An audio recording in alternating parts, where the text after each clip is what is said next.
Okay, so now we're looking at Spciemn paper 1 question 1b. So the question is saying that the smallest value of the function fx, which is a cubic, in the range 0 to 2 is something. Okay.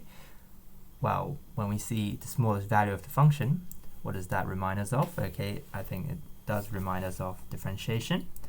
And you put the function equal to 0, so you could get the turning points. Right, so let's do that. So f prime of x, what does that give us? So if I differentiate, it's x squared minus 18x plus 12. And as we said, put that to 0. So that gives that. And we just have to solve the quadratic. All right, so we could take a 6 out. And we get x minus 2, x minus 1. Fine, so x is 2 or 1. Okay, so we now know that the graph looks something like that, because it has 2 turning points, right? And a cubic has to look like that, okay?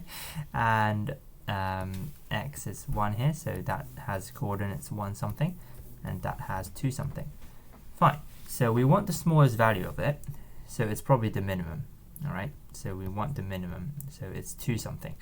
So how can we find the minimum? So 2, that's 16 minus 36 plus 24 plus 3.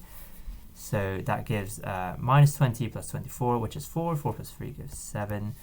Okay, so that's 2, 7. Fine. So the answer is 7 then.